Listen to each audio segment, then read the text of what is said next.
but I disagree with both of you about what motivates mayors in cities large and small. Go ahead. I think that they respond to the needs and concerns of the people who live there, and that often their own political views get subordinated to what they have to do to serve the constituents. They may come from a certain political viewpoint or stance, but their actual stewardship is shaped by the circumstances around them. I was born in Syracuse, which is a small to medium-sized city. I've had the opportunity to live and work in 18 to 20 cities around the nation. They're all different. They weren't all located in the Northeast. They were scattered across the U.S. You're using way too broad a brush when you think that they're necessarily socialist, which I disagree with. I would agree with that many tend to be liberal, left-leaning, but even that's not true. If I listed all the cities that were involved, a third were in the East Coast, a third were in the West Coast, a third were in the center of the nation. And that's just during my experience working in a financial institution.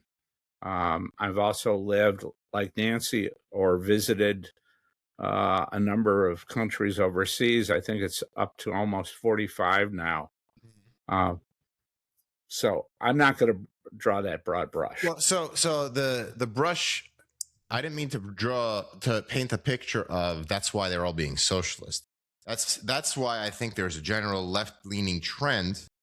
Now, that trend going past the typical democratic or the liberal pain into socialist pain, I think, is a symptom of our time.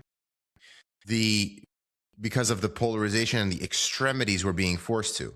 I also think another force making that okay or allowable, or why we're heading in that direction, is the cleansing of our society's thoughts, especially around communism and the Cold War. Socialism, well, you're saying that it's also generational.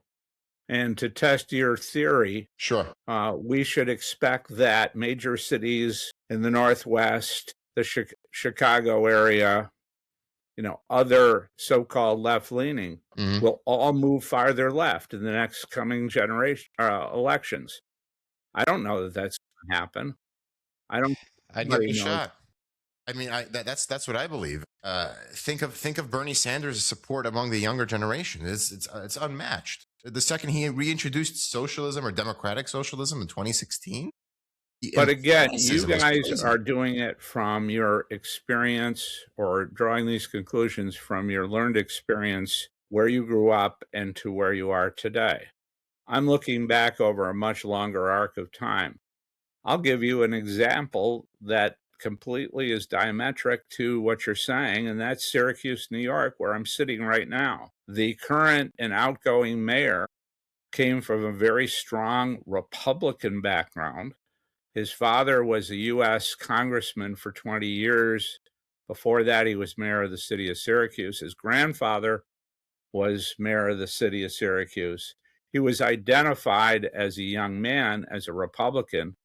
When he ran for mayor of Syracuse, the current mayor, that is, he ran as an independent. He did not accept any support from either party, and he won overwhelmingly as a young man because he used independent views. He is your prototypical center of the road, independent. That's where you started from. And he's been highly successful.